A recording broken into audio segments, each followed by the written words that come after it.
Welcome back to Behavioral Science for Brands, a podcast where we bridge the gap between academics and practical marketing. Every other week, we sit down and go deep behind the science of some of America's most successful brands, and every so often, we have a visiting guest to join us. I'm Michael Aaron Flicker. And I'm Richard Shotton. And today, we're visiting with Les Binet, Group Head of Effectiveness. Welcome, Les, to Adam, Group Head of Effectiveness at Adam and Eve DDB.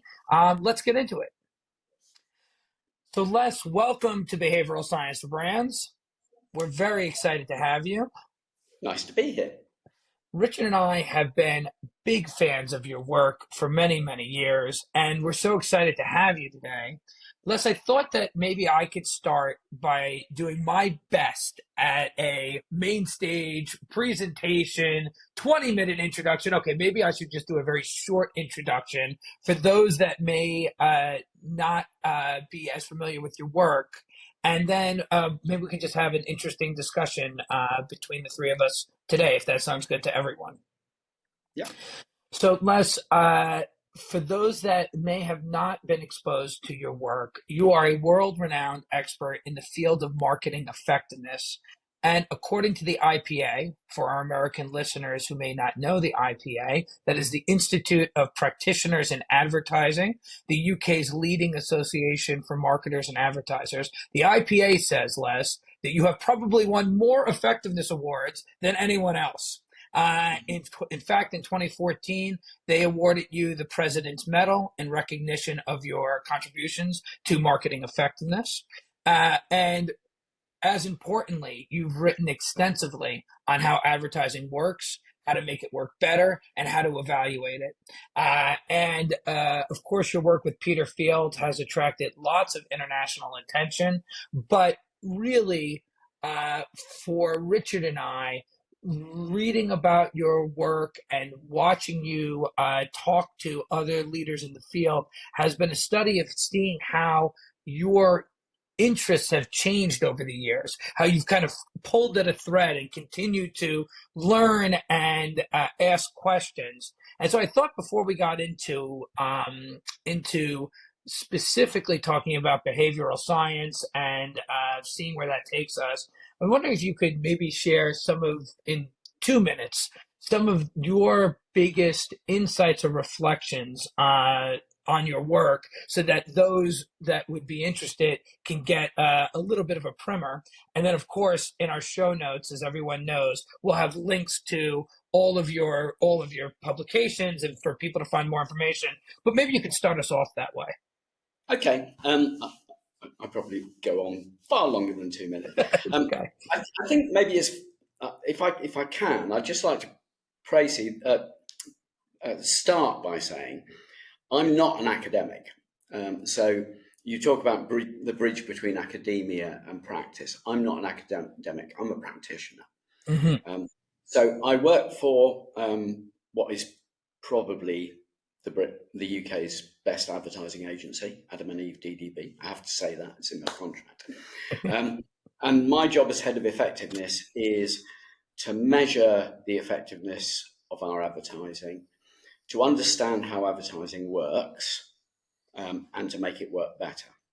And I've been doing that for 37 years for the company. I think it's fair to say I've learned a thing or two along the way. But I have this, Adam and Eve are very generous in that they allow me to basically do semi-academic work as part of that job. So I've done a lot of work with the IPA, which is the body that represents the UK advertising industry. And they have a huge database of effectiveness case studies and data. And together with my colleague Peter Field, we've spent the last, nearly 20 years analysing that data, looking for general patterns about what works and what doesn't. So I have my day job, which is just, making sure that the ads work, and my semi-academic job, which is to sort of try and understand how it works in general. And the books are based on all of that stuff. And probably the most famous book that Peter and I have written, we've written 5 books together, and I've written one with Sarah Carter. The most famous book is called The Long and the Short of It, and it's about how advertising works in the short term versus how it works in the long term. The central idea is that short-term and long-term effects are quite different. They work in different ways over different timescales, and they require different media, different content, different measurement systems, and that you need to understand these short and long-term differences if you're going to avoid wasting money and maximize your profit. So it's that tension between the short and the long term. And there is a tension. That's the other thing, is that people assume that if you get the short term right, the long term will look after itself. Wrong, absolutely wrong. What we see in the data is that when you try to maximize short term effects, you reduce the long term effects. So much of what people are doing in marketing today is focused on maximizing short-term effects, and that is reducing companies' profits. So that's the central idea I think I'd like to get across to people. And I think probably during this conversation, we'll tease out some of the reasons why. I mean, that sounds really great. And maybe we can, for those that are new to the idea of the short and the long term, we could talk just a little bit about when we talk about short and long. I've sat in rooms where they've taken your original definitions and then it's gotten a little confusing as it's been tried to be applied. So in the simplest of terms, the difference between short advertising and long advertising would be described how? Okay, well, it's really a question of how long the effects last. Mm-hmm. So if you do stuff that is, the traditional kind of performance marketing, a lot of the digital marketing, direct response, stuff that is really focused on getting someone to do something right now, to buy right now, you want to get really close to the point of purchase and you want to influence people's purchase behavior. That's great. That's what they call the hard working stuff. That's great, but the effects are incredibly short term. They decay away to nothing very, very quickly. You hit people with an outbound email and you'll get a surge of sales, and then when you turn it off, it decays away to nothing very, very quickly. You do paid search, you get a surge of sales, you turn it off, it decays away to nothing very quickly. So it's great, it's immediate, but it's transient and short term. The other approach is you talk to a much wider pool of people who are not necessarily shopping right now. You get them when they're relaxed and receptive and kind of open to be seduced rather than persuaded. And you create lasting feelings and memories that will last for years potentially and will influence their behavior for years. So this is how brand advertising tends to work. So it's not about closing the deal or giving them offers or telling them the specifications of the product or getting them to click on anything. It's about planting associations and feelings and memories in their brains, which will last tomorrow, the next day, the next week, the next month, the next year, 10, 15 years later. And that stuff, the sales effect in the short term, it does have an immediate sales effect. You run a brand ad on TV and some people will go to your website right there and then.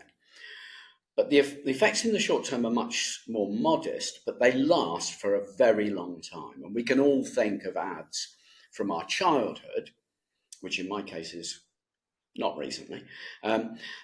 We can think of ads that where we can remember the songs and the catchphrases and things from when we were kids. These things influence buying behavior over months, years, and sometimes decades. And if you measure it in the right way, you can measure the cash flow that's generated. So I worked on one recently where in financial services where we could see a TV ad now keeps generating additional cash for at least 15 years. So that's what I mean about long term. It's not delayed. It's not a delayed effect. You're not doing an ad now in the hope that that somehow it's not like a time bomb that Hmm. it blows up in a year's time. It's long lasting and durable. And you need both these kind of approaches to marketing, and you need them working in synergy. Richard, do you want to maybe take us to some parts of the work that we talked about around emotional campaigns? Because I think that connects to what Les is saying here. Yeah. Okay. So, Les, you've talked about the split between the long and the short. One of the most famous findings that you and Peter have found is that when you're trying to deliver long-term results, emotional campaigns tend to outperform rational ones. Now, that's interesting language, because I think sometimes people misinterpret what you mean by emotion. They might think you mean heart-wrenching or deeply affecting. What is it that you actually mean by emotion? Because I think that's a really interesting area. So this is one of the things that gets misinterpreted. So what we've done is within the database of several thousand campaigns that we have access to, the influence mechanism is divided up into several different categories. There's those that work by what you might call more rational persuasive methods, giving people information, telling them something that's going to change their mind, telling a truth and making it matter, all that kind of thing. So the kind of rational persuasion model. And then what we call the emotional model is about where it's not about rational persuasion, it's about emotions, feelings, and associations, much of which is actually just about whether or not people like the ad. Now, that can go from, making someone burst into tears with a really emotional sob story, which Adam and Eve, we've done a few of those, and they can work really well. But it can really go right down to from that to, make a wry smile, a little laugh, or just a sort of, with a poster, just a beautifully designed poster where people go, oh, I like that. That's really nice piece of design. The key thing is it's not about telling people things. It's not about making them understand a proposition. It's about making them feel something. And I guess psychologists would make this distinction between System 1 and System 2 processing. System 1 processing, what Daniel Kahneman's thinking fast and slow. It's the fast part of mental processing. It's the quick, intuitive, immediate response, not thought through, the animal response, if you like, that makes up almost all of what goes on in the brain. Psychologists sometimes say maybe 95% of the processing in your brain is this immediate, associative, parallel processing, rapid fire, intuitive response to something. What we call emotional ads work at that level, whereas the persuasion, information, rational ads work at the level of telling someone something and getting them to think about it and believe it. Now, in fact, actually, most ads work on both levels to some extent. So if you go into our data, I hate to overcomplicate this, but what we're actually talking about is campaigns that work at primarily the emotional level, primarily the rational level. And there's a third category, which is kind of even emotional and rational. We have, over the years, toyed with talking about System 1 versus System 2 processing, but the problem there is you've then got to explain what you mean to people. So we kind of reverted to talk about emotional and rational. So when we first did this analysis in 2007, what Peter and I expected to see was that the most effective campaigns would be the ones that had both emotional and rational working together. That's how we've been trained as advertising people. You need messages. Yeah, you need feelings. Great advertising makes the two work together. And that is not what we found. We interrogated the data. You know how you do, like you've got a hypothesis. The data says you're wrong. We interrogated the data back and forth and back and forth, and it would not give us the answer we wanted.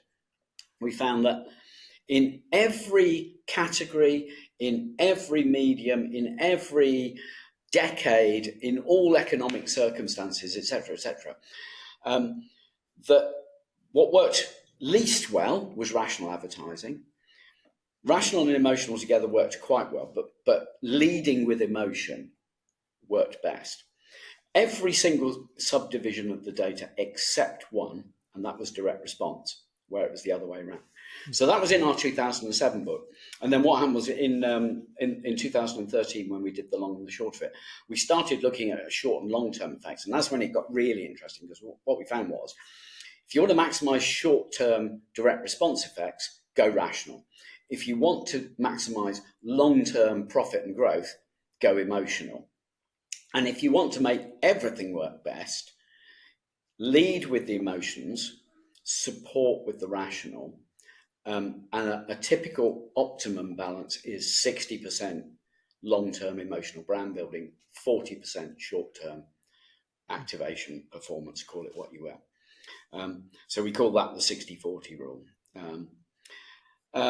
And Les, when I've heard you speak about that, I have interpreted that as overall media plan look to have 60-40, but is that also applied to any piece of creative? No, that would fall in the middle. That would fall in the middle of one, which is both emotional and rational.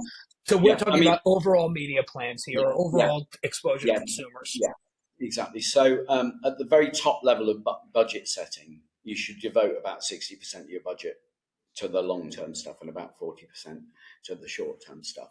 And again, what we've always said is overall, on average, it's about 60-40, but it does vary depending on category and size of brand, stuff like that. So we wrote another book in 2018, which then looked at how it varies for different brands in different situations. So there are examples. For example, financial services, you need to go brand heavy.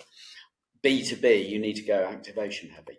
And then but an important gloss on that is within any particular bit of creative, what we did find was attempting to do both jobs in the same piece of creative is inefficient.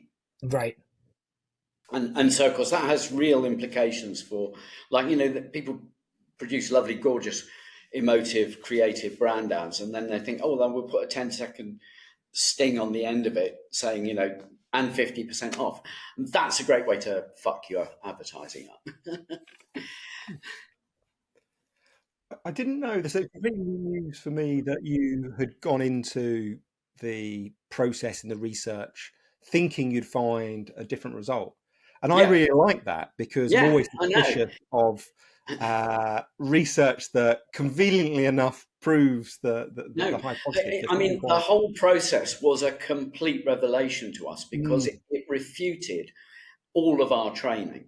And we had been taught, because Peter, so Adam and Eve used to be called BMP in the old days, and Peter worked at BMP as well before I did. So we're both trained by the same people in the same tradition, and the whole agency was trained in this belief that advertising was primarily a rational communication mechanism, but what creativity did was to get people's attention and to sugar the pill, if you like.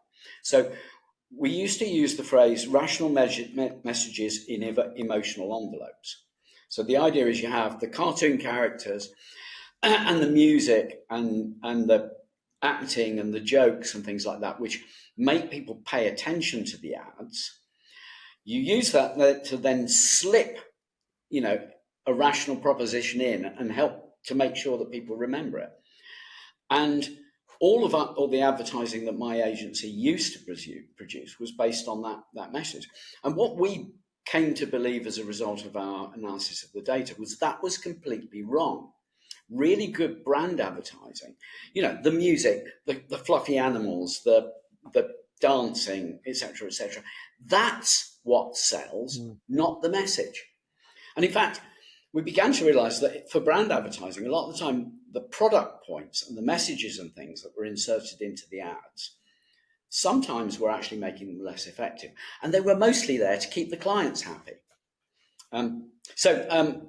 Before we started this recording, we were briefly talking about music, and I'm going to be talking about music in the meeting after this one.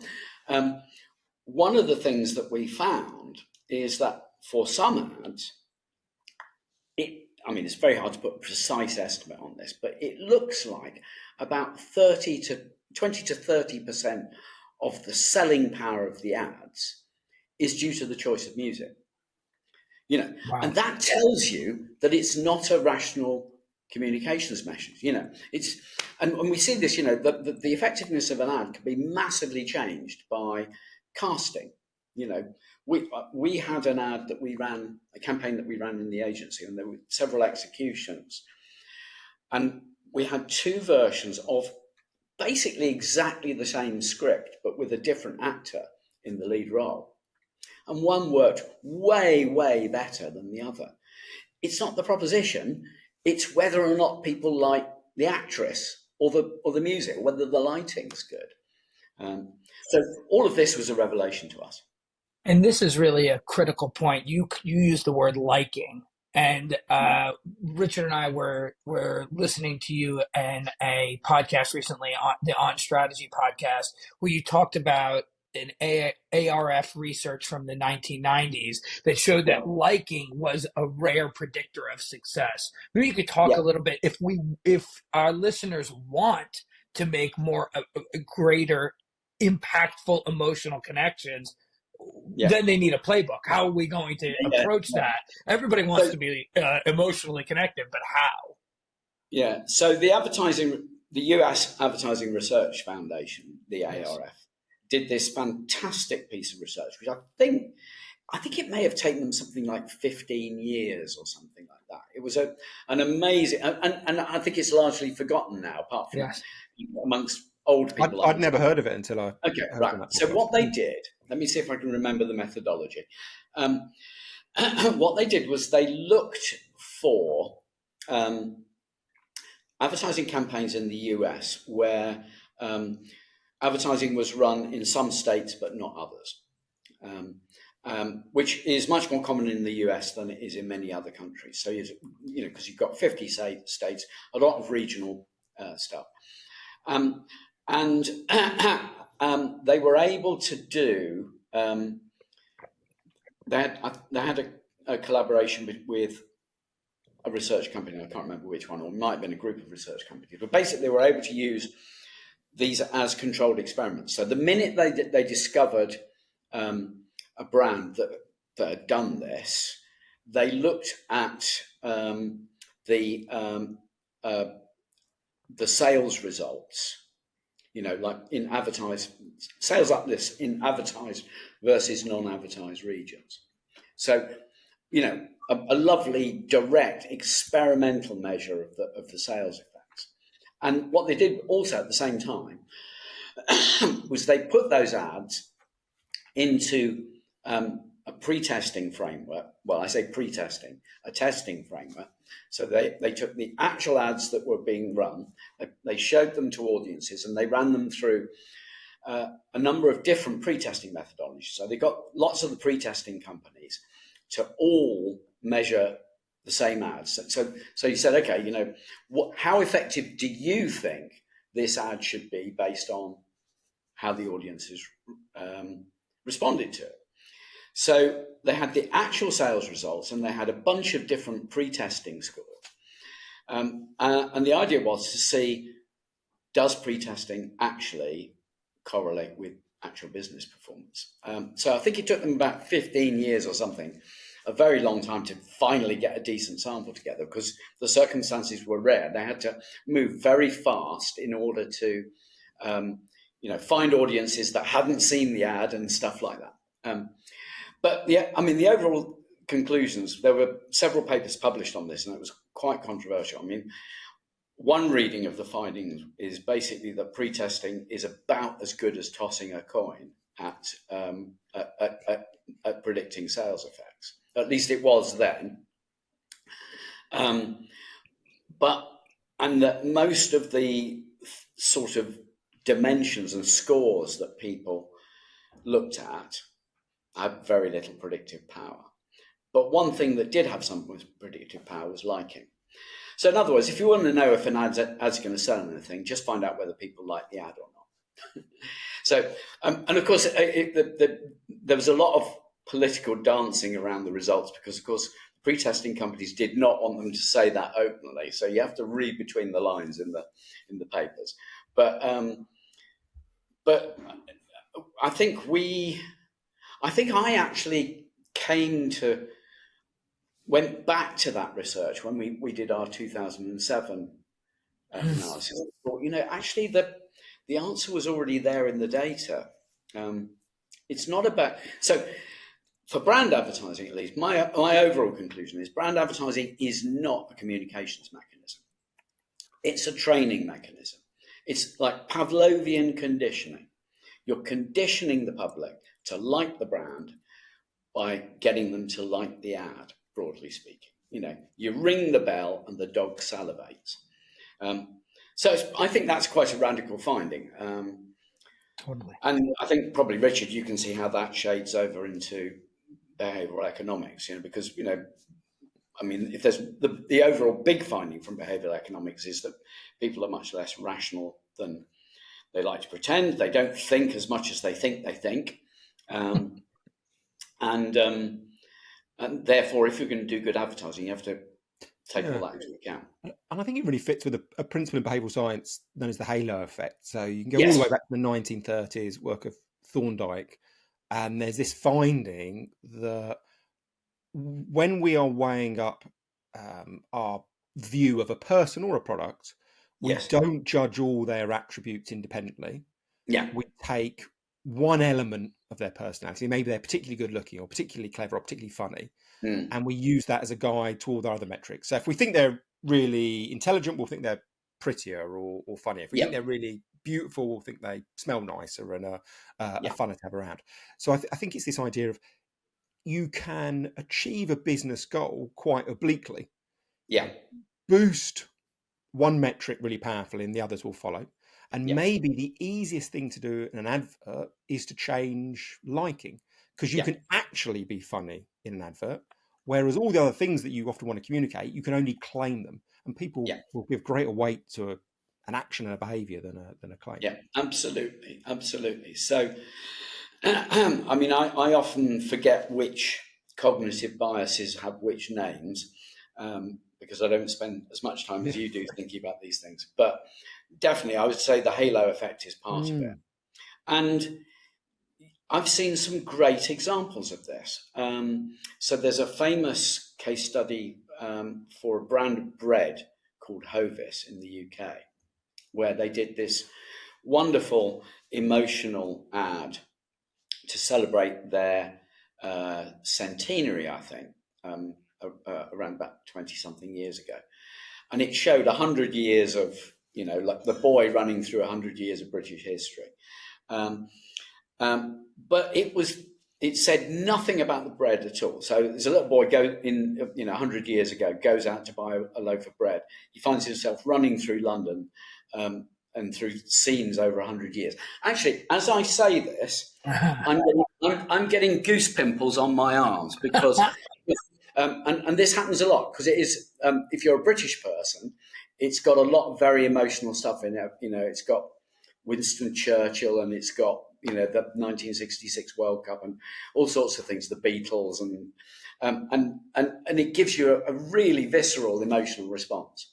But it says nothing about the bread at all. Nothing at all. There is no product point. There is a loaf of bread in the ad, but that's, I think the end line is something like as good as today as it's always been. That's it. But people who saw that ad, compared with people who hadn't seen the ad, they did these tests. They said it was more nutritious. It tasted better. It was more indulgent. It was better value. It was more premium. It was, any single dimension, every single dimension improved. I mean, even slightly contradictory ones, like it was more premium and it was better value, Yeah. Um, any question you asked about that bread, they answered more positively because they felt better about it. And I've seen a similar thing years ago for John Lewis, many years ago. We did some research where what we did is we told some people, because John Lewis is a UK department store and it's mutually owned. I mean, it's effectively a communist organisation. All the staff share the profits. All the profits are shared out to the staff. And most people don't know that. And when you tell people that it's mutually owned, they say things like the clothes are more fashionable and the TVs are more reliable. Absolutely no logical connection between these things, but basically you make people like the brand on one level and it improves their perception on every other level, which is powerful. Yeah, I think it's super powerful. And in fact, it's that power that then poses a slightly odd question, which is why are so many marketers resistant to that idea of obliqueness and indirectness? Yeah. And persist with the rational persuasion model of advertising. Okay, I think there are some historical things going on, possibly. So Paul Feldwick, who some of your listeners and readers may know, is a UK advertising guru. He used to be my boss at the agency, so another one of the London Paddington mafia. So his view is that this is partly to do with scandals in the US, particularly around like the hidden persuaders, and I think there were two books in particular. So the Hidden Persuaders and the Want Makers were two books in the 50s and 60s, I think, which were about advertising being evil, manipulative, subliminal advertising, brainwashing techniques, etc., etc. I think the Hidden Persuaders came out in the 50s, I think. Oh, I think 1957, yeah. The Advanced Packard, yeah. So, Paul says at that time there was a lot of paranoia in the US about brainwashing, which was a term that came into the public debate during the Korean War, because supposedly the communists were brainwashing political prisoners, psychological techniques. If you've ever seen the film The Manchurian Candidate, which is I think it's set during the Korean War, isn't it? And I think prisoner of war is brainwashed and then becomes a sort of a mole in US politics, possibly relevant today. And so there was lots of sort of paranoia about communist psychological techniques and evil psychological manipulation. And at that time, if in the 50s, US advertising was deeply into psychology. So you had people like Dichter, psychologists who I think had come a German emigre. You had lots of these sort of German and Austrian psychologist emigres, some of whom migrated into the world of advertising and marketing. And then all of a sudden, there was this scandal about, the evil advertising industry that was manipulating people with this new medium called TV. And there was a complete retreat from that. So now I've forgotten the name of the guy, Rossa Reeves, famous US ad man, so said, there are no hidden persuaders. Advertising works in the cold light of day. And he proposed this model of advertising, which was all about very honestly putting rational persuasion, rational messages in front of people, giving people good reasons to buy. You know, the USP, the rational proposition. It with no reason to feel worried about advertising. No need to regulate advertising. All we're doing is helping ordinary Americans make better decisions. And so we had decades of the advertising industry rowing back from any kind of psychology stuff, particularly in the US, because they were scared, I think, of the political consequences. So I think that's part of the historical model. And then I think that's had a new lease of life in the last 30 years, because the digital advertising community has, I think, very much bought into this model. Many people, I may be making this up, so, but I think the culture of tech in places like San Francisco and Silicon Valley, you've got to remember that Silicon Valley, the Silicon Valley culture has its roots in the 60s counterculture. There was often a lot of overlap. They were, and a lot of those early 60s and 70s programmers, the people who became the Bill Gateses of this world, felt that they were building a better world through technology, a world where, the evils of capitalism would be supplanted by, and people would be able to make rational decisions. Finally, we would overthrow the cognitive biases, and the computers would make better decisions for us. I'm thinking of a song by Donald Fagen. There's a song called IGY on his album The Night Fly, which I don't know is so it's a song about the naivety of the 1950s American dream. I think it's set in International Geophysical Year, 1953, I think, and it's got the line. It's the 50s, looking forward to the future, and it's got the line something like, "Trust machines to make big decisions. Program our fellows with compassion and vision." So I'm really rambling off topic, aren't I? But people underestimate the degree to which Silicon Valley has always had an anti-capitalist, pro-rational, anti-romanticism sort of mindset. These people are mathematicians and engineers and computer scientists, and they want to build a world, many of them wanted to build a world where people would make rational decisions. So there is a sort of thread within the digital marketing community that says brand advertising is obsolete and wrong and evil, and what we should be doing is getting rid of all that advertising stuff and allowing people to use online product ratings and referrals and recommendation systems to make rationally optimized decisions. Yeah.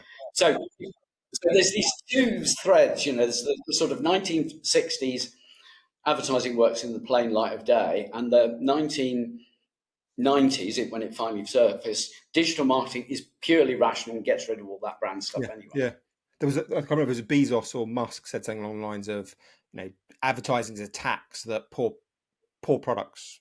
Yes, exactly. So it was Bezos. Advertising is the tax that you pay for having an inferior product. And somebody else has also said, advertising is a tax on stupidity.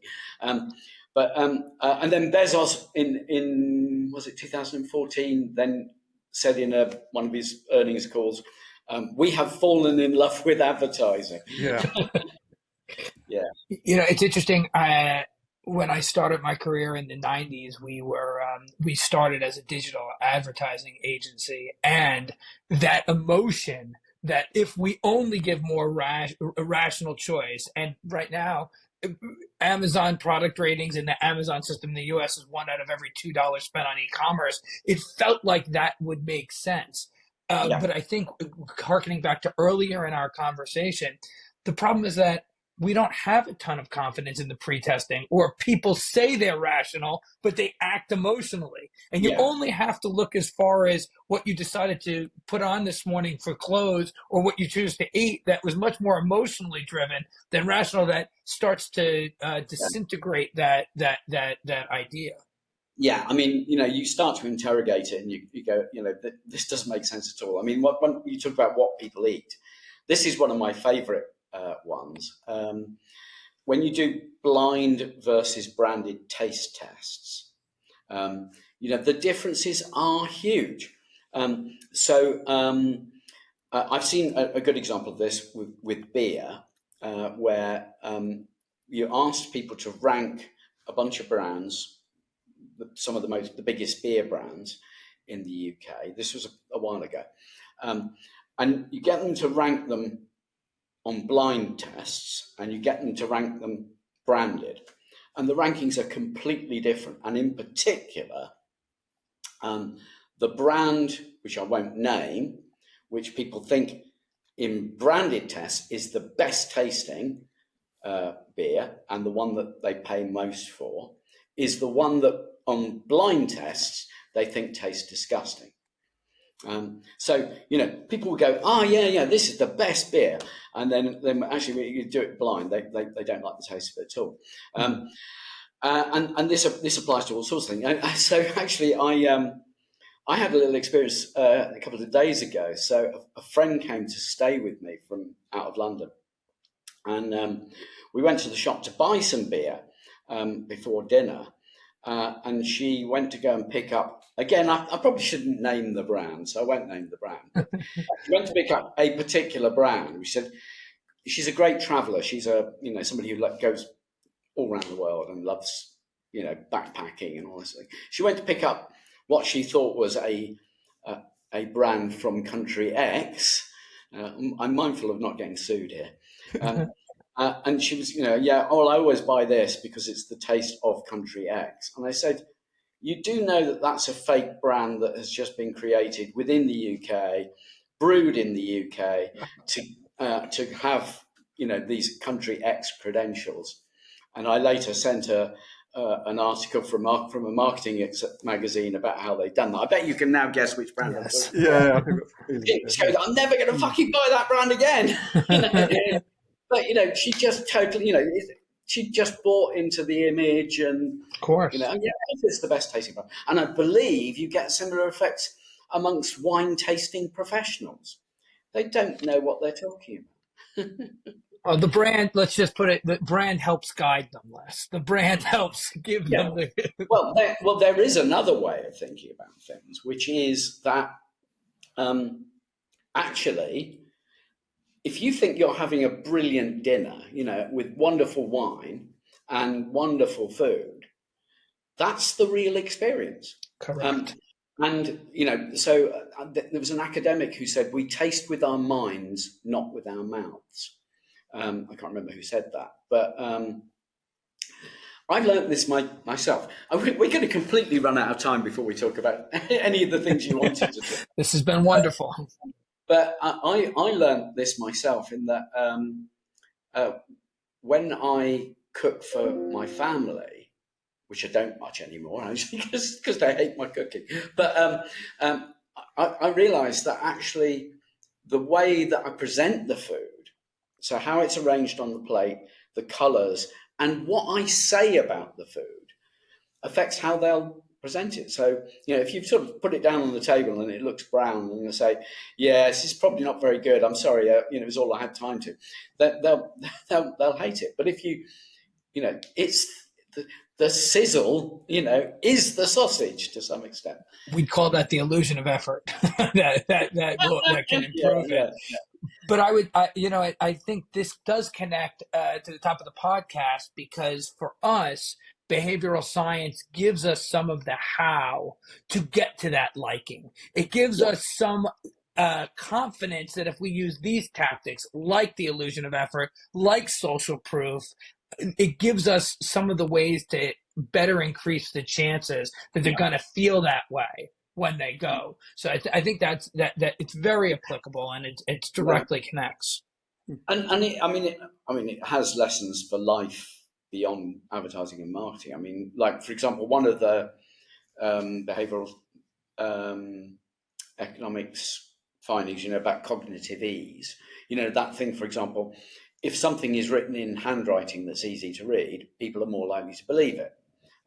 So there's an immediate lesson for any kid that's doing an exam. That applies to everything in business.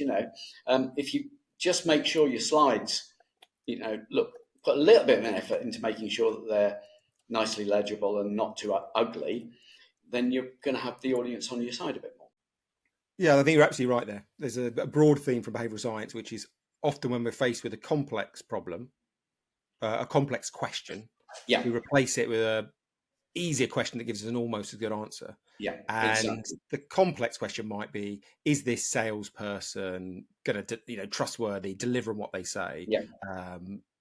Selling an amazing product. That's all very hard to work out. What's easy to work out is, are they smartly dressed? Do I like them? Are the slides put together really well? So sometimes those simple questions are used as a proxy for the more deep and meaningful. And of course, when you're thinking about market research with questionnaires, you have these long questionnaires with, which of these brands do you think is most innovative, and which, is this good value for money?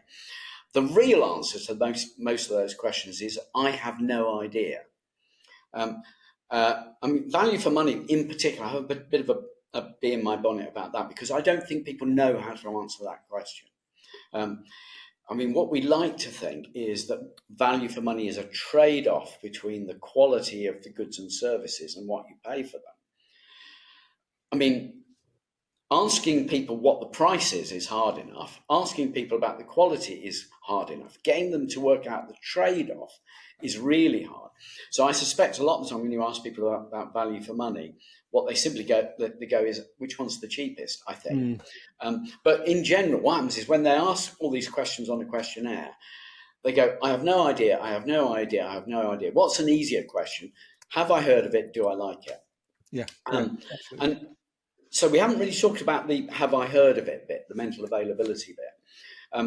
I think, so I said at the beginning, I'm not an academic, but the academics who are working in this space who are really hardcore are the ones at Ehrenberg Bass in the University of South West Australia, Byron Sharp and his crew. And what they will tell you is that the biggest single influence is simply what they call mental availability, which is how easy the brand comes to mind, the cognitive ease of thinking about the product in any given situation, how easily the brand comes to mind in any relevant buying situation or prompt.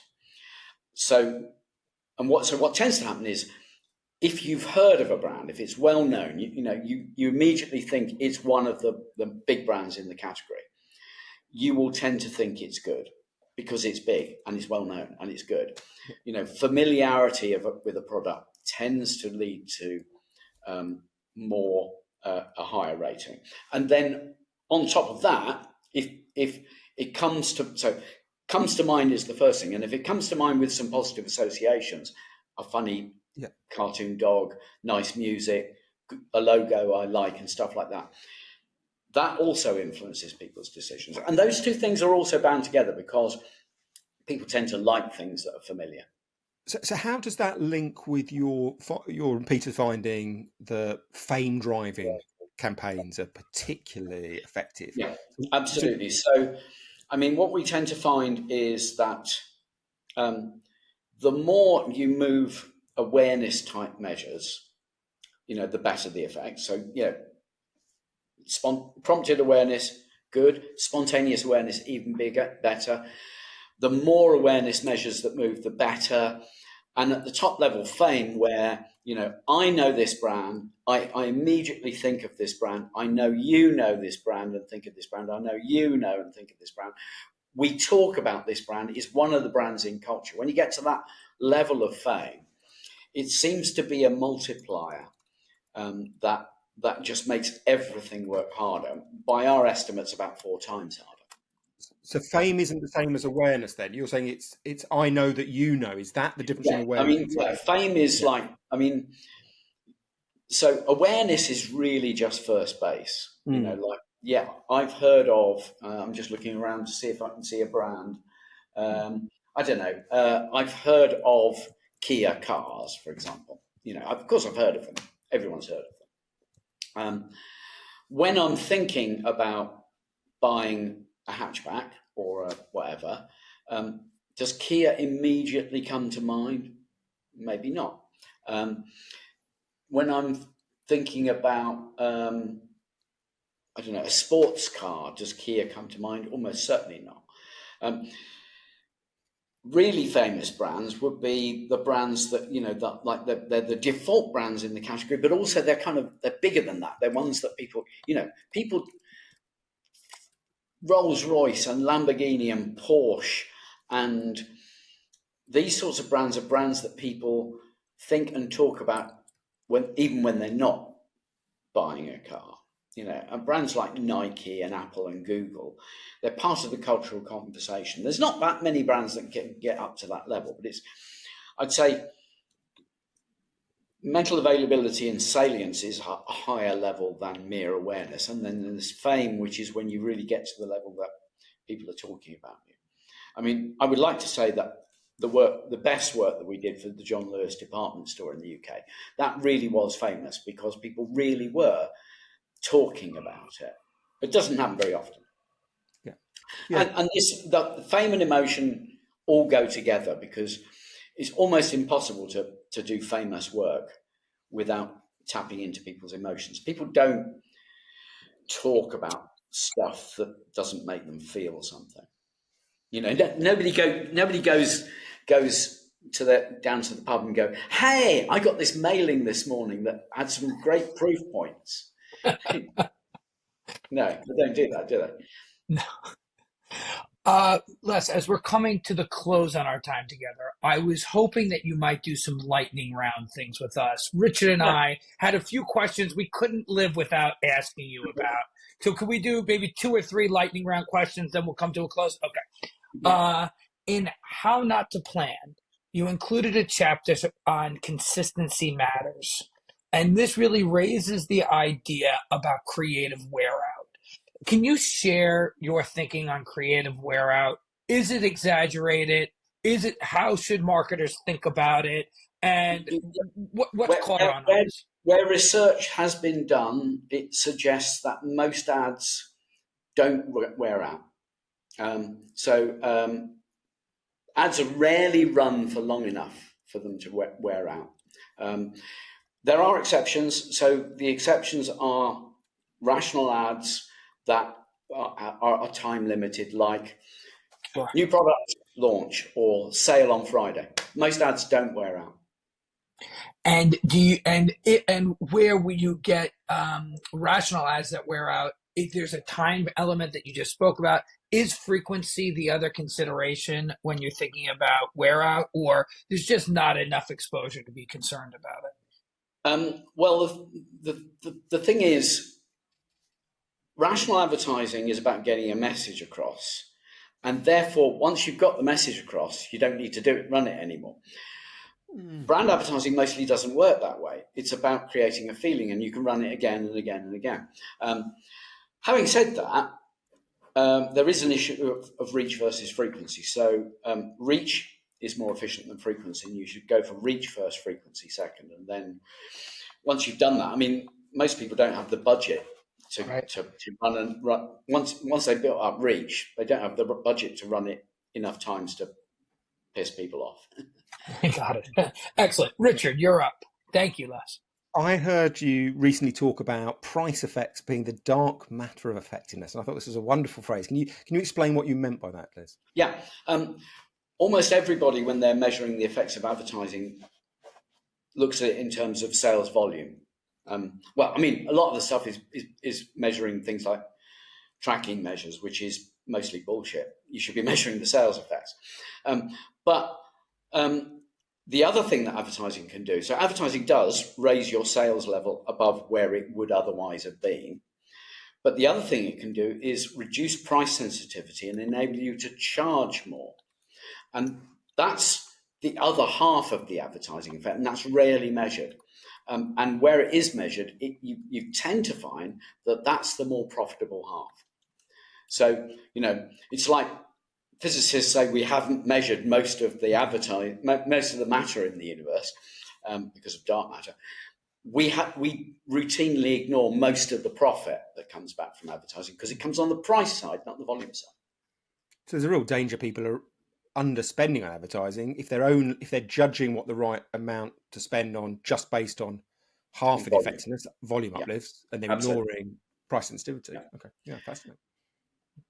And I think the last add on that is Richard and I have spent a lot of time talking to marketers about thinking more broadly about their mandate. And of course, price is part of the mandate of how you look at being effective marketers. But as brands have evolved, pricing has sometimes become the discipline outside of marketing. But, traditional 4 Ps, 7 Ps, whatever the number is, price is a critical component of how we make sure brands are successful. Absolutely. Final question, Les. And this one, we are now into things that interest you, things that you're reading right now or watching that have got you thinking. We ask every guest who joins us, what's got Les Binet thinking and excited or interested right now? Well, it wouldn't be about marketing or advertising because that's a trivial subject. I mean, what we do for a living is really quite trivial. Physics. So I trained as a physicist, and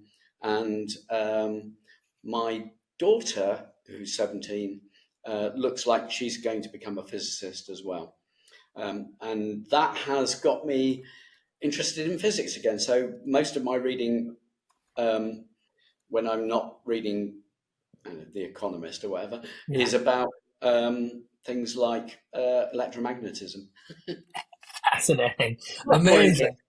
Much more interesting. Do you think that your passion, your studying it as a young man had any effect on her decision, or she naturally came to this all on her own?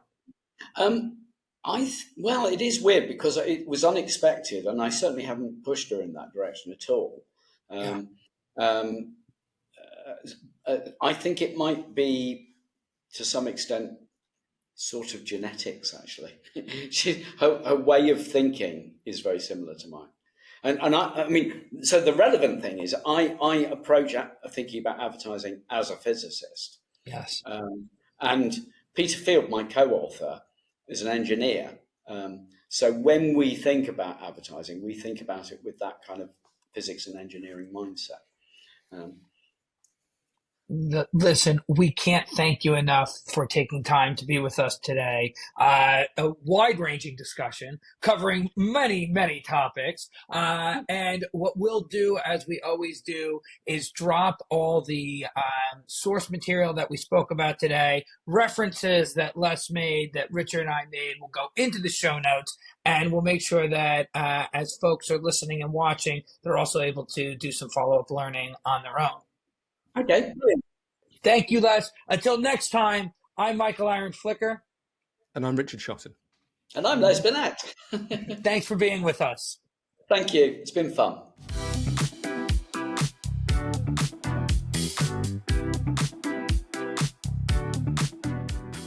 Behavioral Science for Brands is brought to you by Method One. Method One is a team of modern marketers that practices the art and science of behavior change to fuel growth for indulgence brands. We do this by building interconnected marketing ecosystems that place the human experience at the center of brand building strategies across owned, earned, and paid media. To learn how to leverage behavioral science in your marketing or advertising, visit us at www.methodone.com.